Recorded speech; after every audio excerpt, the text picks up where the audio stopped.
So hello traders, कैसे हैं आप सभी लोग। तो परसों आप सभी ने देखा, परसों या नहीं नहीं कल, सॉरी, कल 24 को आप सभी ने देखा कि निफ्टी ने कैसा बिहेव किया, और हम लोगों ने उसकी प्रेडिक्शन पहले ही कर ली थी कि ऐसा होगा। ठीक है। और अब कल यानी कल कौन सा दिन है, फ्राइडे। फ्राइडे को निफ्टी में क्या हलचल हो सकती है, इस पे थोड़ी सी डिस्कस कर लेते हैं ताकि आप उसके लिए प्रिपेयर हो सको। ठीक है। देखो, मैं अपने वीडियोज़ में बहुत ज़्यादा चीज़ें बताता नहीं हूँ, सिर्फ आपको मेरी बात सुननी है और उस चीज़ को अपने दिमाग में रखना है। ठीक है। मैं कोई सिविल रजिस्टर नहीं हूँ, मैं जो बोल रहा हूँ ऐसा ही होगा, ऐसा भी कुछ नहीं है। ठीक है। पहली बात होती है एनालिसिस। अगर एनालिसिस अच्छी चल रही है तो वो सबसे नंबर वन है। और सेकेंड चीज़ क्या है, अपना रिस्क मैनेजमेंट। मार्केट यदि आपके अगेंस्ट गया, भले आपने बाय किया चाहे सेल किया, अगर आपके अगेंस्ट गया और आपका एक टारगेट और एग्जिट प्लान होना चाहिए।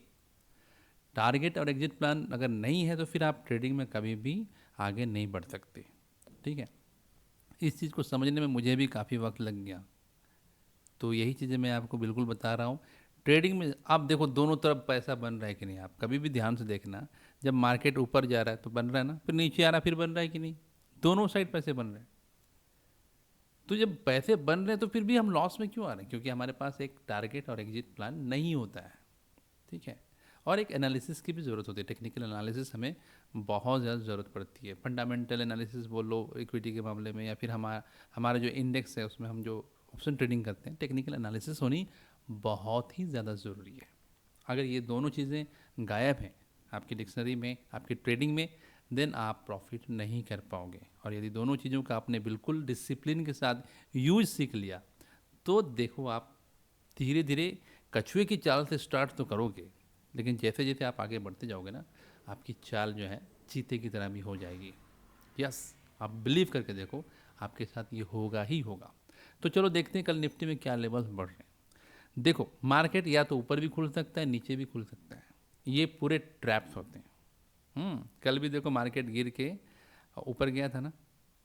ठीक है। तो हमें ये पता होना चाहिए कि इसका रेंज कितना है। तो निफ्टी की जो रेंज है कल की डेट में मुझे लग रही है कि बॉटम साइड में हमारा 26,090 के आसपास, और ऊपर की साइड में 26,200 के आसपास। ठीक है, 210 20 पकड़ लो। तो इस आसपास में आपको ये लेवल्स पे नज़र रखनी है। ठीक है। साथ ही साथ आप ये भी ध्यान देना कि विक्स जो है, विक्स अभी बहुत कम है, बहुत ज़्यादा। कल तो बिल्कुल कम हो गई थी। विक्स का मतलब क्या है, मूवमेंट जो है बहुत कम होगी।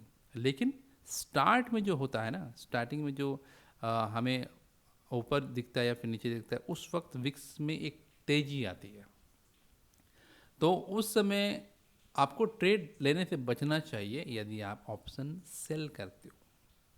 अगर आप बायर हो, बहुत एडवांस्ड बायर हो, मतलब आपको पता है कि लेवल्स लेवल्स कहाँ पे मुझे ट्रेड लेने, तब आप वहाँ पे बाइंग कर सकते हो।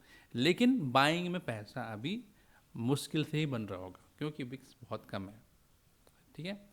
और हमारा अभी ये जो है मंथली एक्सपायरी बहुत सामने है, तो प्रीमियम्स भी काफ़ी तेज़ी से नीचे गिरेंगे। तो यदि मोमेंटम नहीं है तो डेफिनेटली वहाँ पे पैसे बनने मुश्किल है।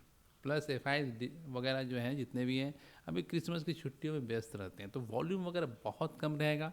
तो यहाँ पे मतलब बाइंग में मुझे बहुत ज़्यादा अपॉर्चुनिटी नहीं दिखती है। फिर भी यदि आप बाइंग करते हो तो आप इन लेवल्स का ध्यान रखना, और कम से कम आप पेपर ट्रेड करके तो देख ही सकते हो कि यदि आपने वहाँ पे ट्रेड लिया होता तो फिर आपके साथ क्या होता। ठीक है। तो दो लेवल्स मैंने आपको बताया कि 26,200 और नीचे 26,090 आसपास, 100 पकड़ लो, 90 तक भी जा सकता है, 90 100, और ऊपर 26,200। इस रेंज में अप एंड डाउन, मतलब ये हाई एंड लो। ठीक है। बाकी ओपनिंग को भी ध्यान देना, ओपनिंग और क्लोजिंग में आप ध्यान देना कि बहुत कम डिफरेंस है, बहुत कम डिफरेंस। मेरे पास सारे डाटाज हैं, तो मैं रोज़ उसको देखता हूँ कि अभी निफ्टी में क्या चल रहा है। तो मार्केट जहाँ से खुला वो इसी रेंज के आसपास में बंद होने की भी कोशिश कर रहा है कुछ दिनों से। लेकिन वॉलेटिलिटी थोड़ी रहती है, इसी वॉलेटिलिटी में बायर्स अपने पैसे बना सकते हैं, बट उनको लेवल्स पता होने चाहिए। तो लेवल्स के हिसाब से मैं बोलूँ तो 26,200 यदि आपको दिखता है तो वहाँ पे मैं अपनी बता रहा हूँ कि अगर मैं बायर होता तो 26,200 के आसपास मैं क्या करता, पुट को बाय करता। ठीक है, वैसे मैं ऑप्शन सेलर हूँ, ठीक है, मैं जस्ट अपोजिट करूँगा, मैं सेल करूँगा वहाँ पे। लेकिन यदि मैं बायर होता तो मैं वहाँ पे क्या करता, पुट बाय करता और उस 100 पॉइंट्स के रेंज में ही मैं थोड़ा सा प्रॉफिट बनाने की कोशिश करता। लेकिन साथ ही साथ मोमेंटम भी होना चाहिए।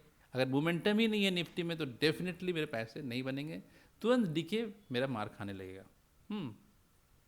तो इसलिए आपका एक प्लान्ड एग्जिट एंड टारगेट दोनों होना बहुत ज़रूरी है। ठीक है, ये हो गया ऊपर का लेवल। और नीचे के लेवल में यदि मान लें नीचे बॉटम में खुलेगा 90 के आसपास, 90 या 100 के आसपास, तो मैं यहाँ पे कॉल बाय कर सकता हूँ। ठीक है, अच्छा कॉल बाय करना है, पुट बाय करना है, ये किस एक्सपायरी का होना चाहिए, ये भी बहुत इंपॉर्टेंट होता है कि आपको कौन सी एक्सपायरी का बाय करना चाहिए, किस वीक की एक्सपायरी में आपको प्रॉफिट मिल सकता है, ये भी बात है। तो यदि हम बहुत सामने की एक्सपायरी मंथ समझ लो कि अगर बिल्कुल अभी इस वीक की एक्सपायरी लेते हैं तो एक तो मंथली एक्सपायरी है कि नहीं, तो थीटा डीके तो हमें झेलना ही पड़ेगा बायर्स को। तो अगर बेटर होता कि अगर हम बाइंग में ट्रेड ले रहे हैं तो हमें थोड़ा एक वीक आगे की ट्रेड लेनी चाहिए, मतलब नेक्स्ट वीक के लिए, क्योंकि यहाँ पे हमें थीटा डीके वगैरह कम मिलेंगे और नेक्स्ट वीक में मूवमेंट थोड़ी सी आनी चाहिए, ऐसा मुझे लग रहा है। तो आप लोग अपने देख लेना, मैं सिर्फ बता रहा हूँ, बस आपको कोई रिकमेंड नहीं कर रहा हूँ कि आपको ऐसा करना है, सिर्फ मैं बता रहा हूँ कि आप देखो, वॉच करो। अगर ट्रेडिंग करनी है तो आपको ट्रेडिंग सीखनी होगी, बहुत सिंपल है, बहुत सिंपल है। यदि आपने ट्रेडिंग का कॉन्सेप्ट समझ लिया, किसी का बिहेवियर पकड़ लिया, तो फिर वहाँ से आपको बहुत से सारी चीज़ें क्लियर होने लगती हैं, आपको पता चल जाता है कि आपको बढ़ना कैसे है। ठीक है, तो यहाँ पे मैं दो लेवल मैंने आपको बता दिया। अगर नीचे के लेवल पे हम खुले तो यहाँ पे हम थोड़ी सी बाइंग की ओर देख सकते हैं, ऊपर की ओर खुले तो फिर हम पुट बाय कर सकते हैं, नीचे कॉल बाय कर सकते हैं।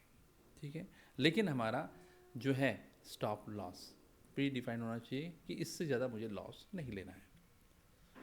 तो ये ऊपर के लेवल, नीचे के लेवल आपको दिख गए। और इसके बाद मैं आने वाले समय की भी एक चीज़ बता रहा हूँ कि इतना होने के बाद एक हम थोड़ा सा और 250 मतलब 26,250 के लेवल पे भी कभी ओपनिंग ले सकते हैं। हो सकता है वो गैप अप हो 250 के आसपास, देखना क्या वो होता है या नहीं होता है। मुझे लग रहा है कि ऐसा भी होना चाहिए कि आने वाले एक दो दिन के अंदर, हो सकता है कल ही हो सकते हैं, कल भी हम उस लेवल को पकड़ सकते हैं 250 में, या फिर हम किसी और दिन 250 में ओपन हो सकते हैं, ऐसा मुझे लग रहा है, ऐसा भी हो सकता है।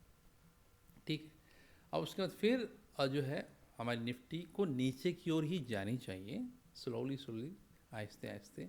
बहुत तेज़ रफ्तार भी मुझे नहीं लग रहा है ऐसा होगा, लेकिन थोड़ी सी रफ्तार यहाँ पे मोमेंटम आपको देखने को मिल सकती है नेक्स्ट वीक के आसपास। तो देखते हैं कल क्या होता है। फिलहाल अगर आपको ऐसा लगता है तो कमेंट करना, कुछ चीज़ें पूछनी है तो भी आप कमेंट में पूछ सकते हो। ठीक है, और मेरे टेलीग्राम चैनल से जुड़ जाओ, वहाँ टेलीग्राम चैनल में भी मैं जो भी है, जो करंट मार्केट अपडेट होता है ना, वो मैं वहाँ पे दे देता हूँ, ताकि आप वहाँ पे भी आप कुछ चीज़ें जान सको। मेरा ट्रेडिंग कोर्स जो है वो मैंने स्टार्ट कर दिया है, जिनको सीखना होता है वो सीख रहे हैं। यदि आपको भी इंटरेस्ट है ट्रेडिंग में तो बहुत ही आसानी से आप सीख सकते हो। आप आप मेरे टेलीग्राम से जुड़ जाओ और आप मुझे वहाँ पे मैसेज कर सकते हो।